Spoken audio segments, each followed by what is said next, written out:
Hello again, friends. This is Dan once again with another Bible topic, this time from the Old Testament. And I call this one, When Trash Talking Goes Wrong, the Rabshakeh Files. This is from 2 Kings 18, verse 16, and it's where we read that King Hezekiah of Judah had the gold stripped from the temple doors and pillars and sent them as a tribute to King Sennacherib of Assyria. Assyria was a big threat to Judah as they had pretty much wiped out the northern kingdom years earlier and had conquered some of Judah's towns already, and they were headed to Jerusalem. Well, when Sennacherib heard about the gold and all that, of course he's going to head down to Jerusalem. He sent an army and a very confident spokesperson, Rabshakeh. I think I'm saying that right, hopefully. Hezekiah sent out a couple people to meet and no doubt interpret the messages into Hebrew. Well, this guy spoke Hebrew also, and he trash talked at the walls of Jerusalem so that all the guards could hear it, and in an effort to intimidate them, telling them what the Assyrians were going to do to them. The Jewish translators told the Rabster, as I call him, to speak in his own language and that they could interpret. They didn't want everybody to hear this.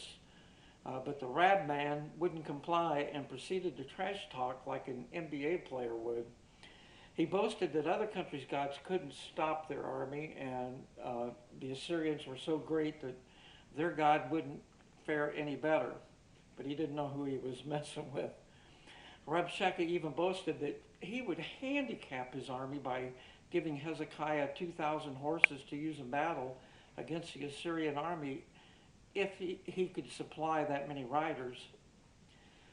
Hezekiah had messed up by giving the temple gold into display, but now, at this point, he shines forth.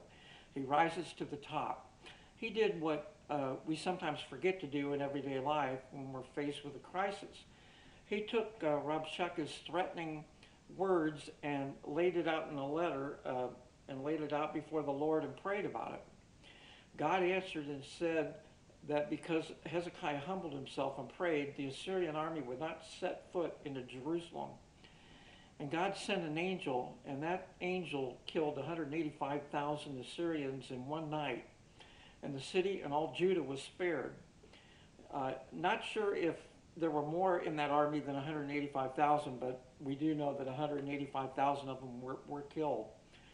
Probably a few were spared to go back and tell of the defeat. Sennacherib evidently was there and went back, and after he went back to Assyria, he was killed by his own sons after this crushing defeat. After this, Babylon, which was a city in the Assyrian Empire, rose to power and took over from Assyria in the coming years. There's lots more info in the links below, and may God bless you.